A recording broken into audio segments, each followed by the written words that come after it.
The Galactic Council chamber was a place of power. High above the gas clouds of Ryan Prime, the shining hall floated like a jewel in orbit. Here the leaders of 20 great species gathered, believing themselves the guardians of the galaxy. They decided which races could travel, which could trade, and which were too dangerous to be left unchecked. Most days, the chamber was filled with routine arguments about trade rights, border patrols, and mining disputes. But today, a whisper had unsettled the usual calm. A scout ship had returned from the region near Earth with strange news. Vara, the elder of the Saran people, rose from her seat. Her tall form bent slightly with age, but her voice carried across the chamber. "I bring a report," she said. "Our scouts found something troubling near the human homeworld. They saw ship frames being built in orbit. Not shuttles, not freighters, but structures the size of our great war vessels." The chamber erupted in laughter. Many leaders shook their heads, clicking their tongues or flashing their crests in amusement. "Impossible," said Droll, the warlord of the Zark. "Humans only joined the stars a few decades ago. Their technology is borrowed, outdated, and clumsy. They can barely maintain their patrol craft. They are clever, but not that clever," added Liner of the Thal, tapping his claws against the table. "What your scouts saw must be cargo stations, nothing more." But Vara did not smile. Her long fingers tapped the data slate she carried. She spoke again, louder this time. "My scouts are not fools. They risked their lives to get close. They measured the frames. Some were longer than 3 council dreadnoughts placed end to end. These are not stations. These are ships." Silence fell for a moment. Then the laughter returned, though less certain. Humans were known as restless explorers, always eager, always reaching. But to build ships larger than dreadnoughts? That seemed madness. Every other species had limits. Energy fields collapsed at certain scales, reactors overheated, and weapons tore their own hulls apart if made too powerful. The Council had long believed those limits were unbreakable.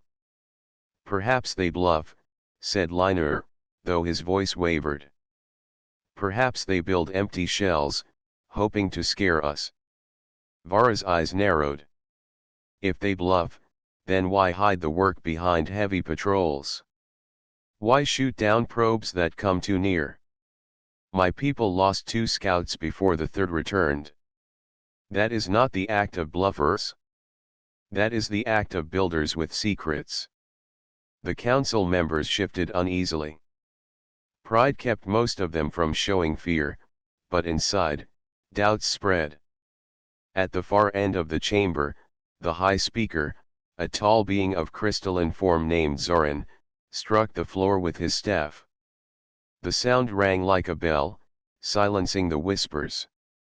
"Even if it is true," Zoran said, "why should we fear? Humans are young. Their ambition may reach high, but their hands are still small. Building ships is one thing. Controlling them is another." "Do not underestimate them," Vara replied. Her voice was steady, though her heart was heavy. "Humans rise fast. Faster than any race I have studied. Their history is filled with struggle. When denied, they build. When broken, they rise again. They do not stop." The chamber grew tense. A few leaders nodded quietly, while others crossed their arms in denial. Droll leaned forward, his armor clanking. "Elder Vara, you sound as though you admire these creatures. Are you afraid that they will surpass us?" "I am not afraid for myself," Vara answered. "I am afraid for the balance of the galaxy. If humans break the limits we all accepted, they will not just surpass us. They will change everything. Her words hung in the air like a shadow. Outside the chamber windows, the stars of the spiral arm shone bright. Somewhere among them, Earth circled its sun. Its people, unaware of the storm their work had caused, labored day and night in their orbiting dockyards. Sparks flew from metal beams, reactors hummed, and new frames stretched out across the void. The humans had no seat in the council. No voice in the grand chamber. Yet their actions were already shaking the pillars of power. The meeting ended with no decision. Some dismissed the report, others promised to look into it, but most simply turned away, unwilling to admit fear. Still, a quiet unease followed them out of the chamber. As Varro left the hall, she whispered to herself. They will not listen until it is too late. The humans are climbing higher, and the galaxy does not yet understand what it means. Far across the void, hidden from council eyes, a giant frame of steel and alloy floated above Earth. Workers welded its ribs together, piece by piece. Lights burned across its surface, outlining a shape greater than any ship before it. The whisper across the stars was not a lie. It was the beginning of something new. Something that made even the oldest races tremble. The void around Earth had once been quiet. In the early days of their space travel, only a handful of satellites and small stations circled the blue planet. But now, the skies above Earth were crowded with shapes of steel and light. Dockyards stretched across orbit, linked together by glowing bridges and cargo lines. Huge frames of ships floated like skeletons waiting for flesh. From the darkness beyond, an intruder watched. A spy probe, small and hidden, drifted just outside the human defense perimeter. Its operator, a scout named Relan from the Vayner race, sat far away in a control station, his eyes locked on the stream of data. At first, Relan thought his instruments were wrong. The readings showed structures larger than he had ever recorded. Beams of alloy thicker than council cruisers stretched across the screen. Energy signatures blazed where humans tested new cores. Each time the probe shifted, the image grew clearer, and his disbelief deepened. These cannot be stations, Relan whispered to himself. They are building giants. His probe focused on one ship frame. The skeleton was so massive it seemed to swallow the stars behind it. Around it, dozens of smaller craft buzzed like insects, carrying supplies, welding plates, installing weapons. The humans moved with purpose, their teams coordinated as if they were one mind. Relan's heart raced. He remembered the warnings of Elder Vara. She had been right. These were not rumors. Humanity was building ships far beyond the Council's control. Suddenly, alarms flickered across his console. The probe had been detected. A bright light cut through the darkened Earth defense satellite had locked on. Relan panicked and pulled hard on the controls. The probe spun, engines burning as it fled. Beams of energy streaked past it, missing by only a breath.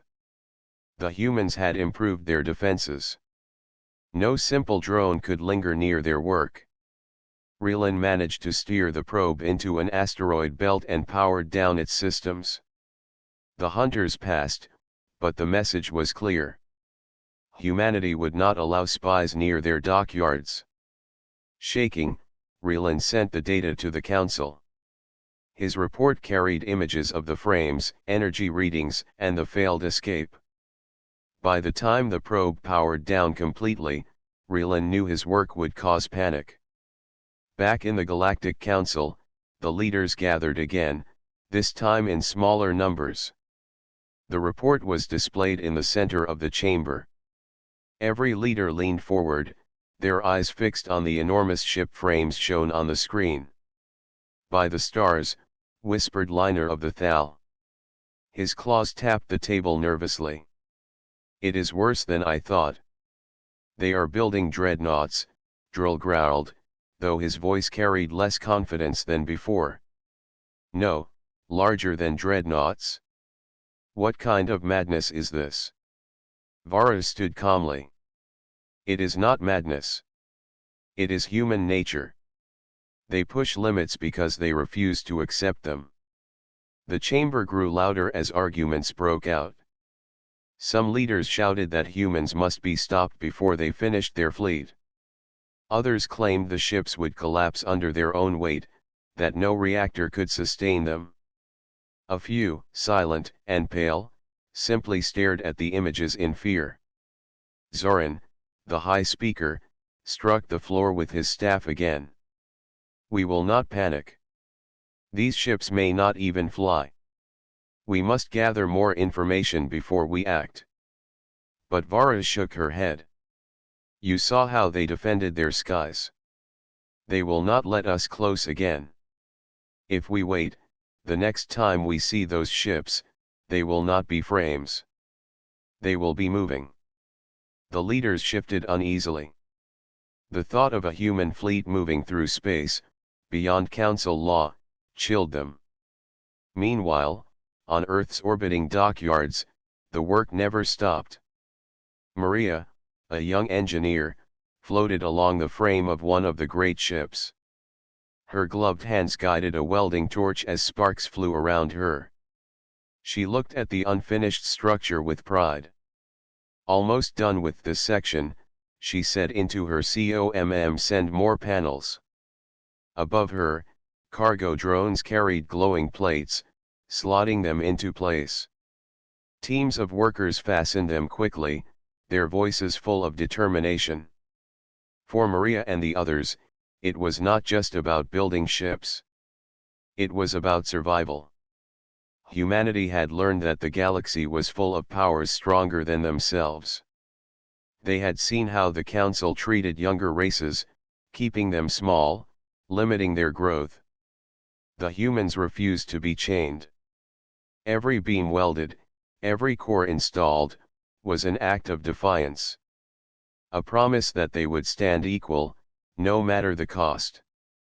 Far away, in the council chamber, Varus spoke once more. You laugh at them. You call them reckless.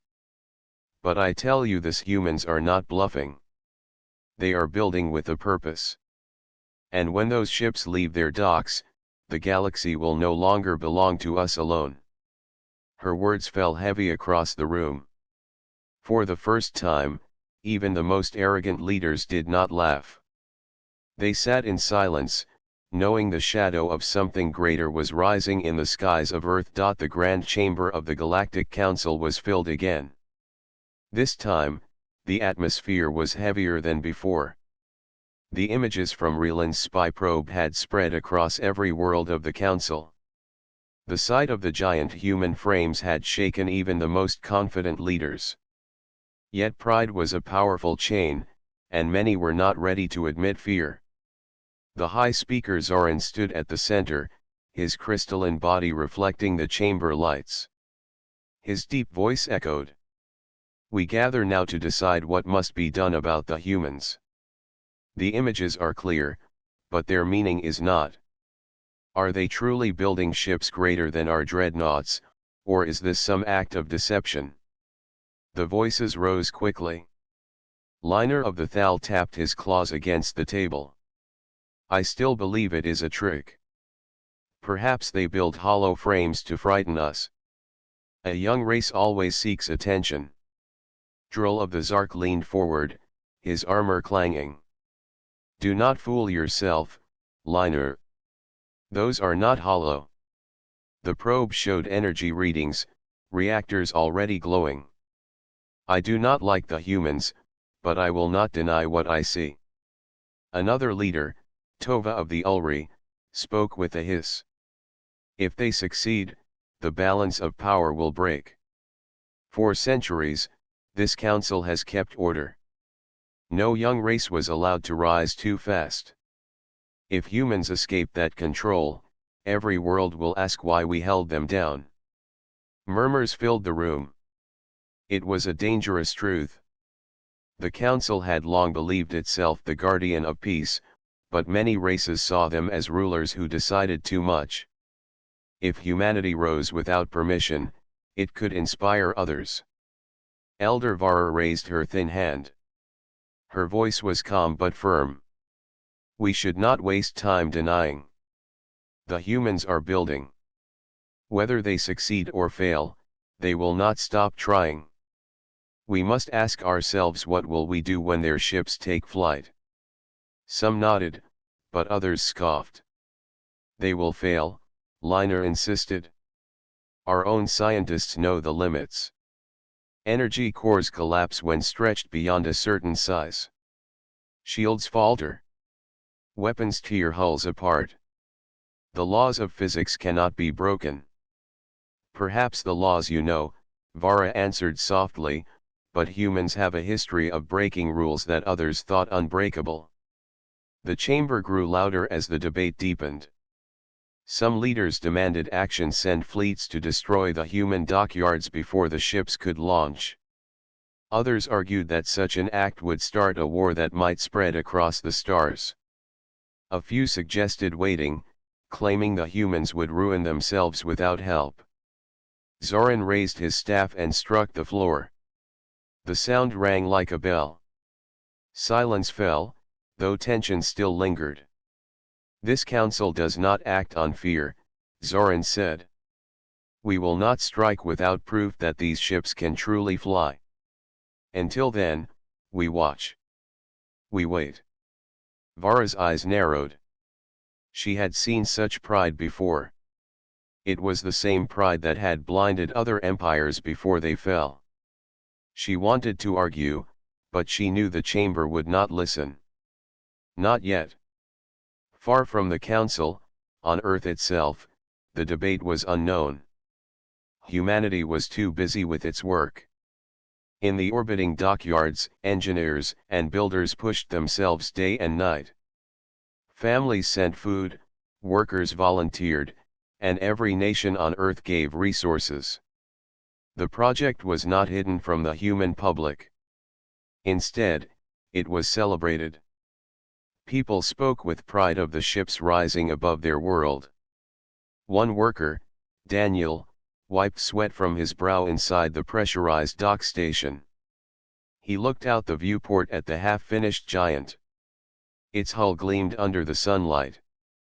They say the council fears us, his friend Lena said, standing beside him. Daniel chuckled. Good. Let them. For too long, they treated us like children. This time, they will see we can stand on our own. Lena nodded. Do you think they will try to stop us? Daniel's smile faded, but his voice stayed firm. If they try, we'll be ready. That's what these ships are for. Not for conquest, but for survival. No one tells humans how far they can reach. Their words reflected the spirit of the whole world. Humanity did not seek to rule the galaxy. They simply refused to be ruled. Back in the council chamber, the meeting dragged on. Voices rose and fell, but no clear choice was made. In the end, Zoran declared, this council will not act against humanity for now. We shall monitor, and we shall prepare, but we will not strike without certainty. The leaders left, some relieved, some troubled, some quietly furious. Vara walked out last, her steps slow. She looked at the stars beyond the great windows and whispered to herself. They think waiting will keep them safe. But when those ships rise, no wall of silence will stop the storm. Humanity has already chosen its path. The stars twinkled back at her, silent and endless. Somewhere among them, humans welded, built, and dreamed. And with every beam set in place, they drew closer to shaking the galaxy itself. The day of the test came quietly, without warning to the galaxy. For months the human dockyards had worked in silence, welding plates, sealing cores, and fitting systems that no council engineer could yet explain. The great frame that once looked like a skeleton was now complete. It floated above Earth like a steel mountain, larger than anything ever seen.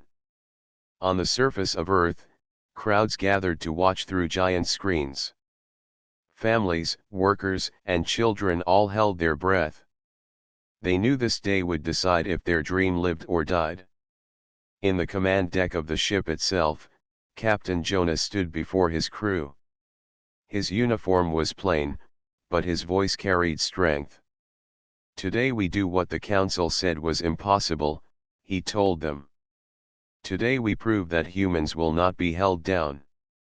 The crew, a mix of veterans and young recruits, nodded with determination.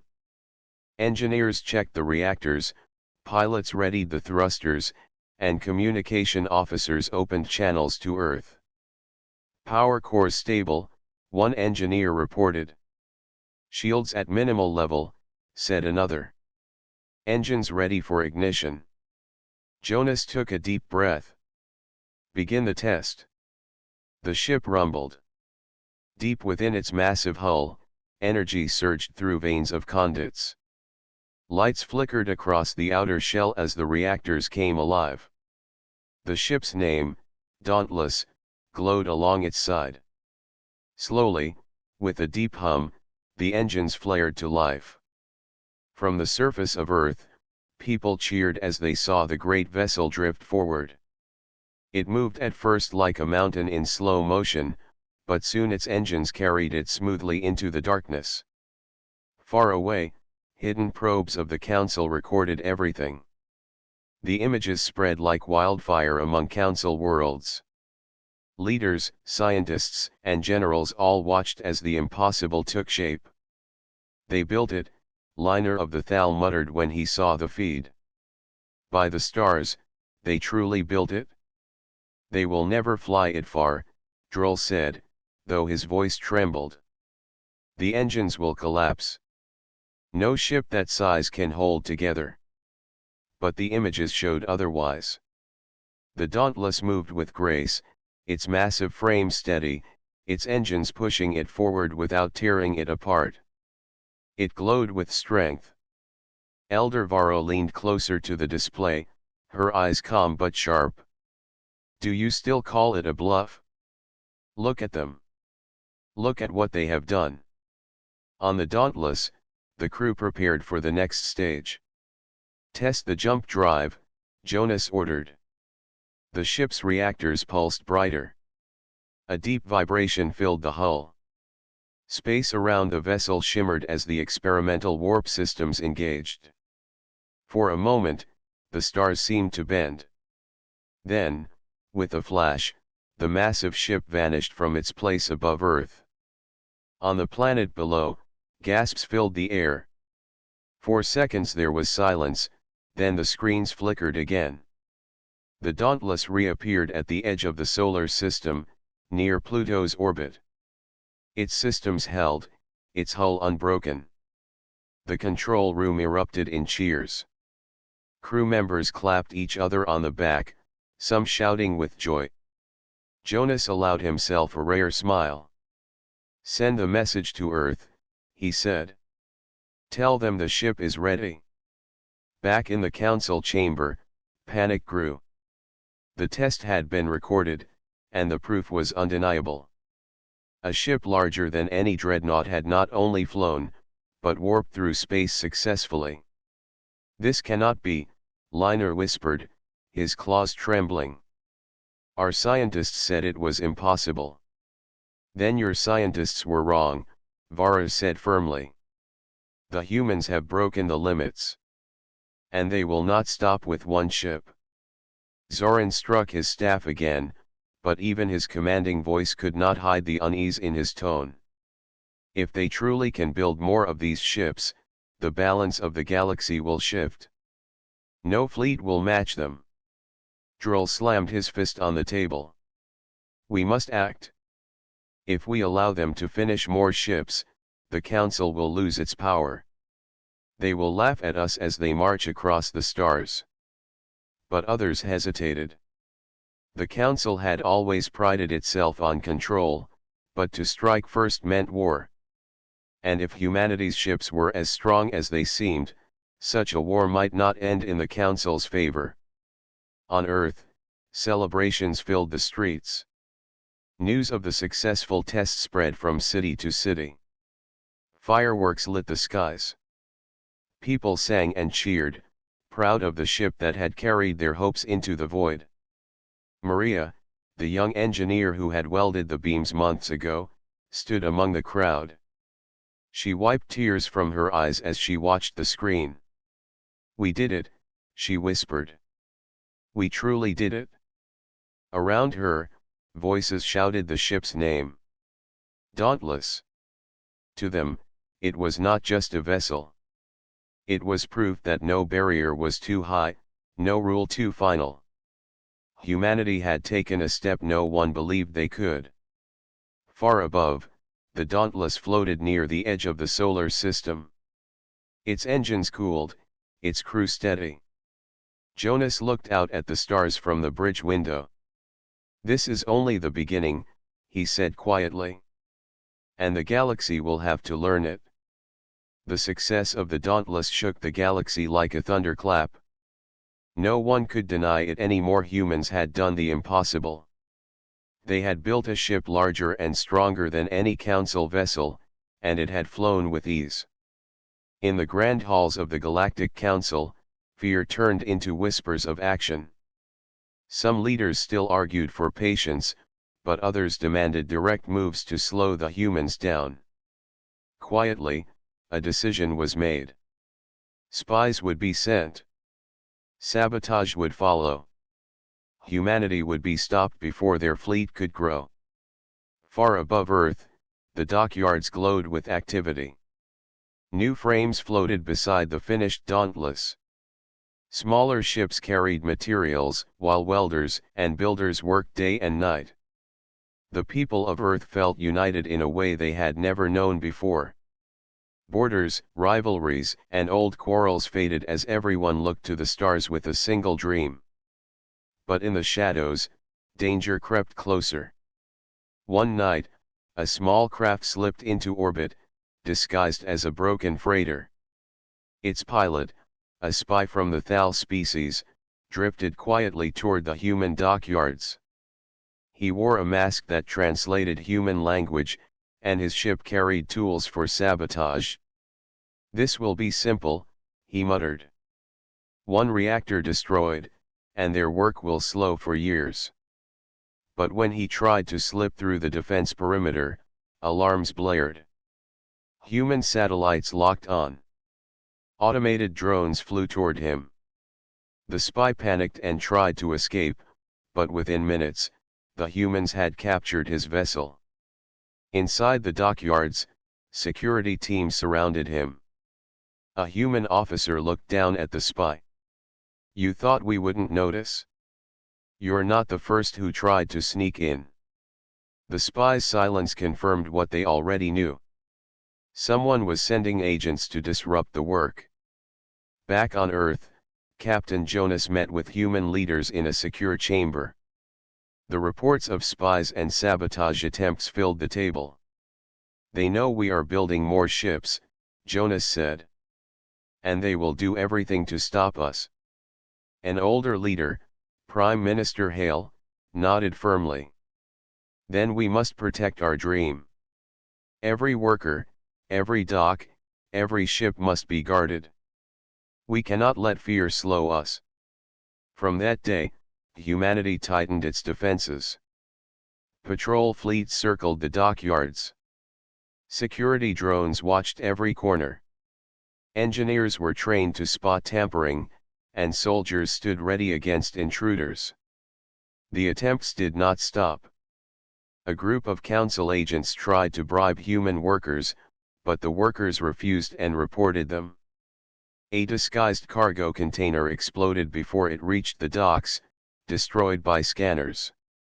Each failure only strengthened human resolve.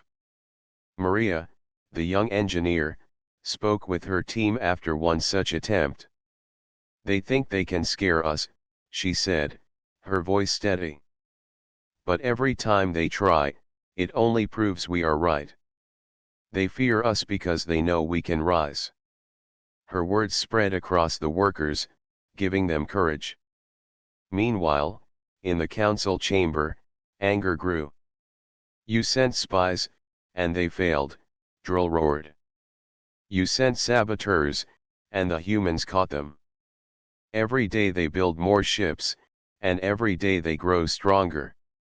What fools we look like, while they celebrate. Liner hissed. Do not speak as though you are innocent, Droll. Your people sent agents too, and they failed just the same. Elder Varro listened in silence. Finally, she spoke. You cannot stop them because they are united. Do you not see? Every attempt you make only hardens their will. They are not like us, divided by pride. Humanity has found strength in unity. Her words stung the chamber, for they were true. The council's power came from fear and control. Humanity's power came from determination and hope. Above Earth, the Dauntless floated like a guardian, watching over the new ships under construction. Its presence gave courage to the workers. Children pointed at it from the planet below, calling it the shield of Earth. Jonas stood on its bridge, looking at the stars. Reports of more sabotage attempts reached him, but he felt no fear. Instead, he felt pride. Every threat proved they were on the right path. They can send all the spies they want, Jonas said quietly. It will not change what is coming. In the dockyards, the second great ship neared completion. Sparks flew as welders sealed its final plates. Its name was already painted along its side Resolute. Soon, it too would fly. Humanity did not slow. Humanity did not bow. Instead, under the weight of sabotage and fear, they worked harder, stronger, together. The council had hoped to break their spirit. Instead, they had only forged it into steel. The birth of the Resolute sent another wave of shock through the galaxy. First had come the Dauntless, a miracle of design. Now there was a second giant ship, almost as powerful, built in half the time. The Galactic Council realized humanity was no longer testing ideas. Humanity was building a fleet. In secret, the Council called another emergency session. Voices clashed in anger and fear. They should not have two ships like this, Droll snapped, his scales flashing. If they keep going, their fleet will be unmatched. They already guard Earth with those monsters, Liner hissed. Now imagine 10 or 20 of them. Who will stop them then? Elder Varro looked at them calmly. It is too late to stop them. Their will is set. We must prepare for what comes, not fight against it. But her words were drowned by shouts of leaders demanding action. Far from the council chambers, inside the massive shipyards, humans worked with quiet determination. They had grown used to sabotage attempts, to whispers of spies, to the eyes of a fearful galaxy. Nothing slowed them. What few outsiders knew was that Earth's shipyards were not the only ones building. In the dark reaches of the solar system, far beyond Neptune, another set of hidden yards glowed. These had been constructed in silence, guarded by remote drones and cloak stations. Few humans outside the highest ranks even knew they existed. Here, ships larger than the Resolute and Dauntless floated in silence. Their frames stretched wider, their weapons heavier, their engines brighter. These were not test vessels. These were warships meant to defend Earth from any who dared to strike. The project had been named Project Horizon. Captain Jonas was among the few allowed to see it. He traveled by shuttle, escorted through layers of security, until at last the hidden fleet came into view. His breath caught in his chest. Before him floated not 2 ships, but 10. Some were half-built, others nearly complete. Their armored hulls gleamed in the dim light of the outer system. Their names shone across their sides: Valiant, Guardian, Ironclad, Endeavor. Jonas whispered to himself, "The Council has no idea." A voice behind him answered. It was Prime Minister Hale. "They will learn soon enough. But when they do, it will already be too late." Back on Earth, rumors began to spread. Workers in the main dockyards noticed shipments of materials disappearing without record. Pilots spoke of mysterious convoys leaving for deep space. Maria, the young engineer, wondered about it too. One night, as she walked along the edge of the dockyards, she saw Jonas returning from his secret trip. His eyes carried a look she had never seen before, a mix of pride and warning. She asked him softly, "Captain, are we building more than what we see here?" Jonas gave a faint smile. "Maria, you've already seen more than most. But remember this. What we build for all of us. One day, you will understand." Her curiosity grew, but she said nothing more. She knew there were things she was not meant to know yet. Meanwhile, Council spies tried again. One group managed to steal a fragment of coded data. When it was brought back to the Council and decrypted, it revealed a small part of Project Horizon. The chamber filled with silence. The projection showed schematics of ships far beyond the Resolute in scale and power. "This cannot be real," Liner whispered. "This must be false information, planted to scare us." But Elder Vara shook her head. "It is real. I warned you. They are not stopping at 1 or 2 ships. They are preparing for something greater." Droll slammed his claw on the table. "If we do not act now, we are finished. Do you not see humanity is not just a rising power? Humanity is about to take the lead of all powers." The chamber erupted in panic. Back at the hidden yards, Jonas walked among the new ships. Workers greeted him with tired smiles, their faces glowing with pride. He felt the weight of history on his shoulders. Each rivet, each plate, each spark of welding carried a story. Farmers, miners, scientists, and students had all left their lives behind to build these vessels. Not for conquest, but for survival.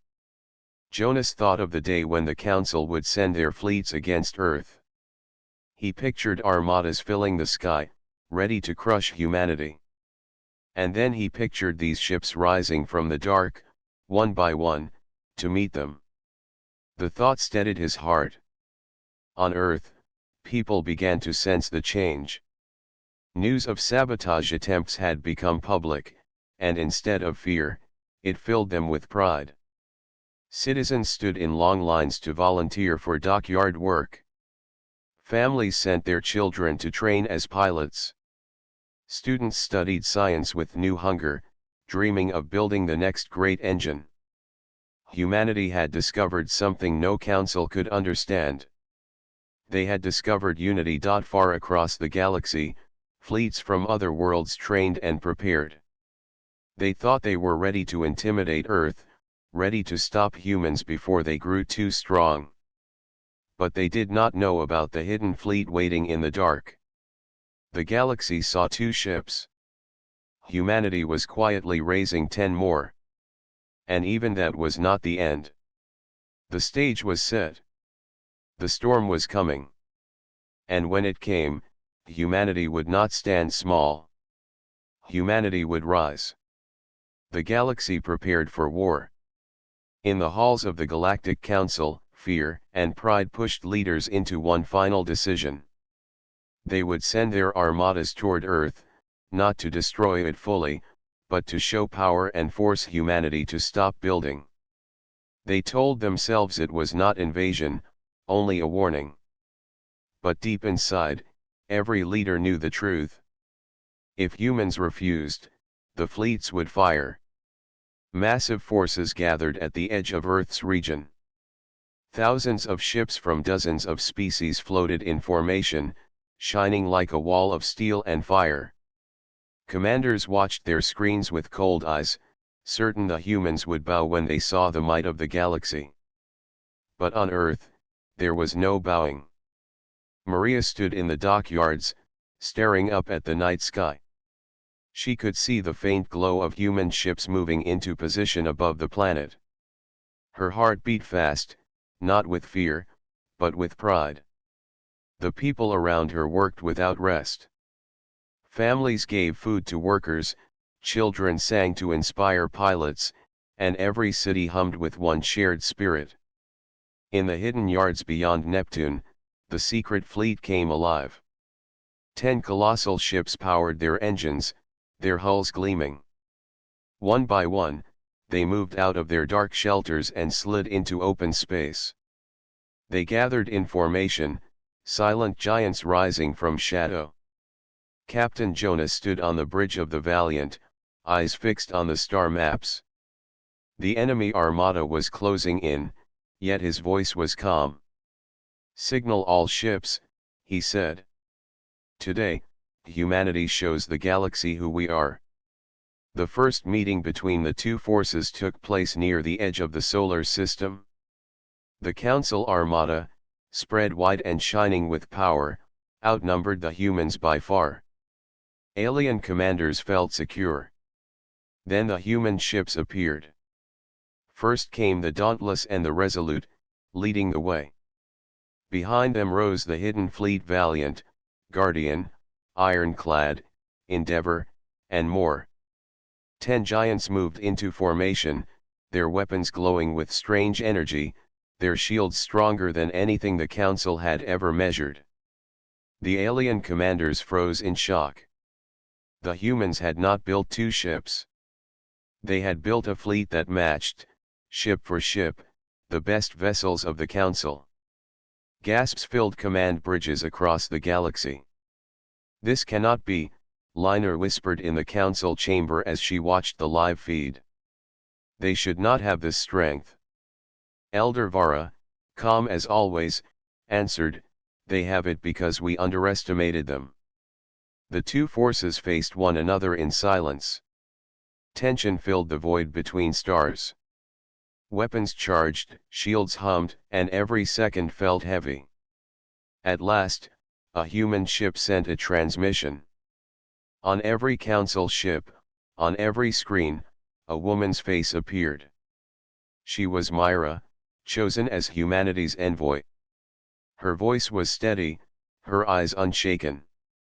"Leaders of the council," she said, "you came with fleets to threaten us. You believed humanity would bow. But look now. We did not build these ships for conquest. We built them because we will not live in fear. We will not be weak. We seek peace, but peace cannot exist under chains. If you attack us, we will defend ourselves.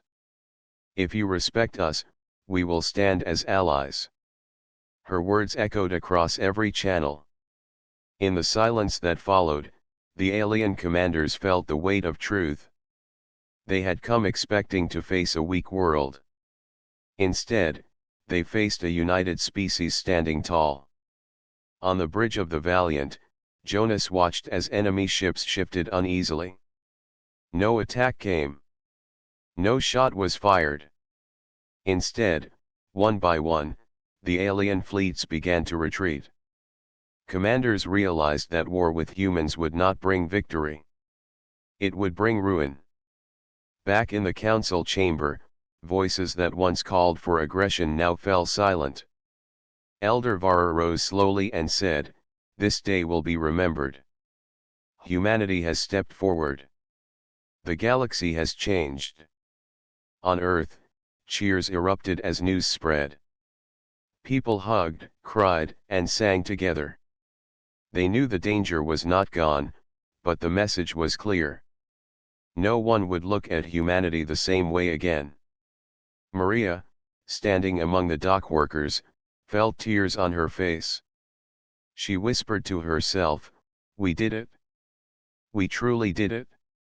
Jonas, aboard his ship, allowed himself a rare smile. He thought of all the workers, all the farmers, all the builders who had come together for this moment. Humanity had faced the galaxy and had not bent.